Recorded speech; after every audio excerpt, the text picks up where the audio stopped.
Hey everyone, so today we're going to dig into a question that sounds super simple, but it actually unlocks a massive concept in economics. And that question is, why do we hold on to cash, either physical bills or money in a checking account, when it earns us absolutely nothing? It seems kind of irrational, right? But as we're about to find out, there are some really powerful hidden reasons behind that choice. Let's get into it. No, really, just for a second, think about it. That cash could be in stocks or bonds or even just a high-yield savings account earning you something. But it's not. It's just sitting there, waiting. And the reason why you and me and pretty much everyone else does this is what economists call the demand for money. So to really get our heads around this, we're going to tackle it in 4 parts. First, we'll set up the basic puzzle. Then, we'll dive into the 3 classic human motives that the famous economist John Maynard Keynes came up with. After that, we'll see how modern economics kind of puts it all together. And finally, we'll reveal the invisible return you're actually getting from that idle cash. All right, so let's frame this whole puzzle a little more formally. We're not just talking about having enough cash in your pocket for your morning coffee. In the world of economics, this is about the deliberate choice to hold a part of your wealth as money instead of putting it into something that could actually grow. And this right here is the core definition. When you hear an economist talk about the demand for money, what they really mean is our collective desire to just hold it, to keep it in our pockets or our bank accounts for a certain amount of time. It's all about how long we let that money sit still before it moves on to the next person. Now, this classic equation can help us see the big picture.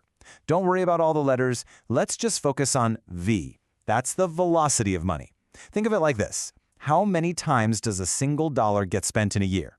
Well, when our demand for money is high, meaning we all want to hold on to our cash, that dollar doesn't change hands very often, so its velocity is low. But when demand is low, we spend it fast and velocity is high. They're really just 2 sides of the exact same coin. Okay, so why do we choose to slow that money down? Well, the brilliant economist John Maynard Keynes broke it all down into 3 key psychological reasons. And this is where the theory starts to feel really human, really relatable. Keynes basically argued that all our reasons for holding cash fall into one of these 3 buckets. You've got money for paying your bills, money for protecting yourself from nasty surprises, and money for waiting for the perfect moment to pounce on an opportunity. Let's break them down one by one. So this first one is the most obvious. You get your paycheck, say on the first of the month, but you've got rent, groceries, and bills scattered all through the next 30 days. You have to hold on to a certain amount of cash just to manage that gap between when you get the money and when you actually need to spend it. It's basically your day-to-day operating fund. So how much you keep on hand for this depends on a few things, right? If you spend more, you're naturally going to need more cash. If it's a huge pain to get cash, high ATM fees, or the bank is miles away, you'll probably just take out more at once to avoid the hassle. And this is a big one. If interest rates are high, that cash is costing you more in lost earnings. So you're going to try to keep that balance as low as possible. Okay, next up, the precautionary motive. This is your rainy day fund. It's the money you keep for when the car breaks down, the roof starts leaking, or you get an unexpected medical bill. You hold this cash simply because the future is unpredictable, and you need a buffer to handle life's surprises without having to, say, sell off your investments in a panic. And the size of this emergency stash really comes down to a few trade-offs. The more uncertain your future feels, the bigger you'll want that cash cushion to be. A huge factor here is what's called the cost of illiquidity. And that's just a fancy term for the money you'd lose if you were forced to sell something valuable in a hurry. Think of a fire sale. To avoid that, you hold cash. And, of course, it also just comes down to how much risk you can personally stomach. Now for the third and, honestly, the most strategic reason. This isn't about paying bills or avoiding a disaster. This is about waiting for an opportunity. You're holding cash because you have a hunch that the price of an asset you want, maybe stocks, maybe real estate, is going to drop. You're basically keeping your powder dry, just waiting for a sale. So the key here is that this motive gets a whole lot stronger when markets are all over the place.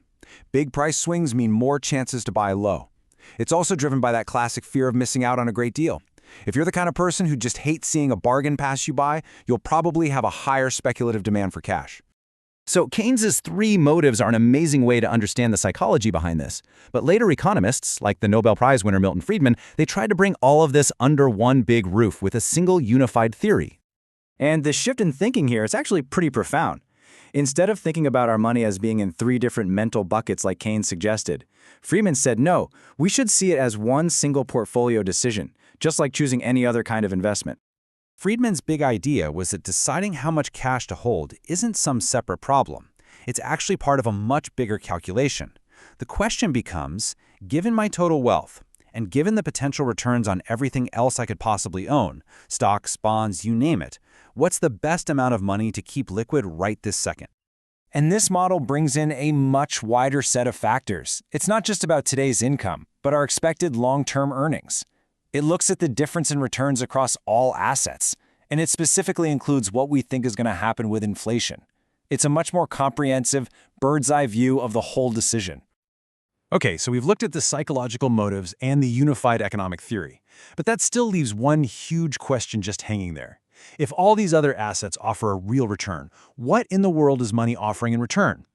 Seriously, what service is it providing that is so valuable we're willing to give up actual interest payments from other assets just to have it? Well, the answer is one of the most elegant concepts in all of economics. It's called the convenience yield. You can also think of it as a liquidity premium, and it's not a payment that shows up in your bank account. It's a service you get to enjoy every single day.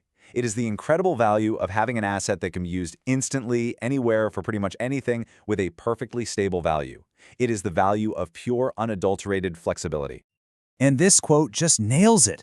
This is the ultimate payoff. The return on holding money is the catastrophic loss you avoid. By having cash on hand, you don't have to sell your stocks when the market is crashing or sell your house under pressure just to pay for an emergency. That protection, that is an incredibly valuable economic return. So here's the crucial takeaway. This isn't just some psychological quirk.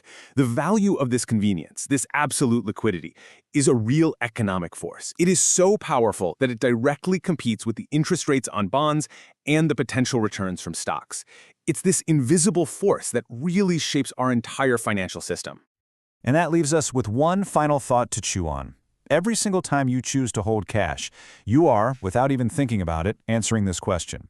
You are making a bet that the value of perfect liquidity, right here and now, is worth more than the potential return you could be earning somewhere else. So when you look at your own finances, what price are you paying